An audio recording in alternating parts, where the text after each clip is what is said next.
Bien dans mon immeuble, avec Loiselet et Desgremont présente. Sud Radio, les incontournables de la copropriété, Thomas Binet. Nous sommes avec notre consultant Philippe Loiselet, patron de Loiselet et Desgremont, qui nous informe ce vendredi, comme tous les vendredis, sur tous les sujets liés à la copropriété. Et plus précisément, d'ailleurs, on va aborder les assurances de l'immeuble, un sujet essentiel quand même pour la protection des biens et des personnes. Bonsoir Philippe Loiselet. Bonsoir Thomas Binet. Et pour commencer sur ce sujet, pouvez-vous nous dire qui doit assurer quoi en copropriété ? En copropriété, 2 niveaux d'assurance existent en principe. L'assurance des parties communes de l'immeuble, qui est généralement souscrite par le syndic pour le compte du syndicat des copropriétaires, et l'assurance personnelle de chaque copropriétaire ou locataire pour leur partie privative.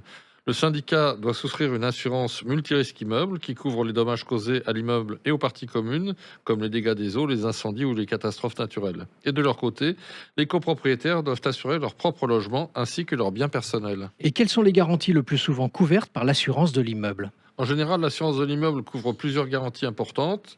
Les dommages matériels, cela inclut les dégâts causés par un incendie, une explosion, un dégât des eaux ou des événements climatiques. La responsabilité civile qui couvre les dommages causés à des tiers dans les parties communes. Les dommages aux équipements de l'immeuble, que sont les ascenseurs, l'installation de chauffage collectif et autres installations techniques. Et enfin, les pertes d'exploitation dans certaines situations plus rares, qui peut inclure la perte de revenus pour la copropriété en raison de travaux de réparation nécessaires.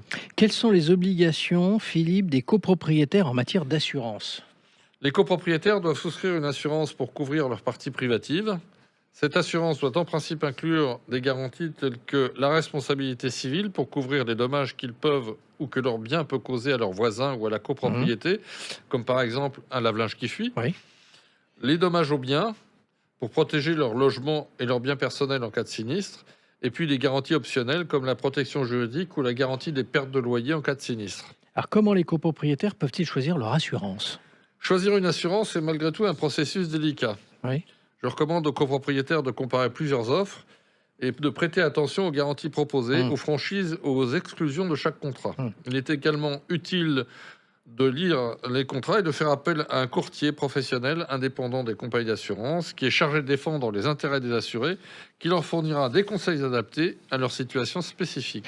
Alors, il y a forcément des erreurs qu'il faut éviter. Alors, quelles seraient ces erreurs courantes lors de la souscription d'une assurance en copropriété ? Les assurés commettent souvent l'erreur de ne pas lire attentivement les conditions générales de leur contrat. Cela peut entraîner des coûts supplémentaires avec des doublons ou des surprises désagréables lors d'un sinistre.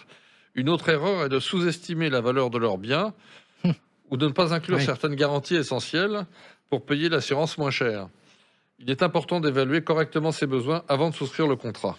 Mais alors du coup, quelle est la responsabilité du syndicat en matière d'assurance ? Le syndicat des copropriétaires, par l'intermédiaire de son syndic et de son conseil syndical, doit veiller à ce que l'assurance de l'immeuble soit à jour et conforme aux exigences légales et également du règlement de copropriété, qui peut prévoir certaines obligations sur ce sujet. Quel conseil donneriez-vous, Philippe, aux copropriétaires pour optimiser leur couverture d'assurance ? Je leur conseillerais de se réunir avec les autres copropriétaires pour discuter des besoins en matière d'assurance et évaluer si des options groupées peuvent réduire les coûts. Ils devraient également s'informer régulièrement sur les évolutions des contrats d'assurance et des garanties. Enfin, il est bon de revoir les polices d'assurance régulièrement pour s'assurer qu'elles répondent toujours aux besoins des copropriétaires et de l'immeuble. Pour terminer, que faire si un copropriétaire ne souscrit pas ce fameux contrat d'assurance dont vous nous parlez ? Si un copropriétaire ne souscrit pas d'assurance, cela peut poser des problèmes graves en cas de sinistre.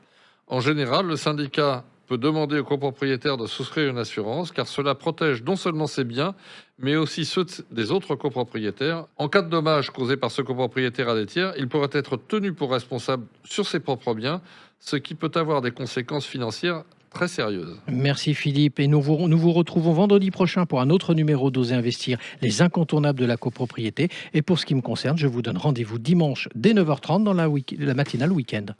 Sud Radio, les incontournables de la copropriété, Thomas Binet.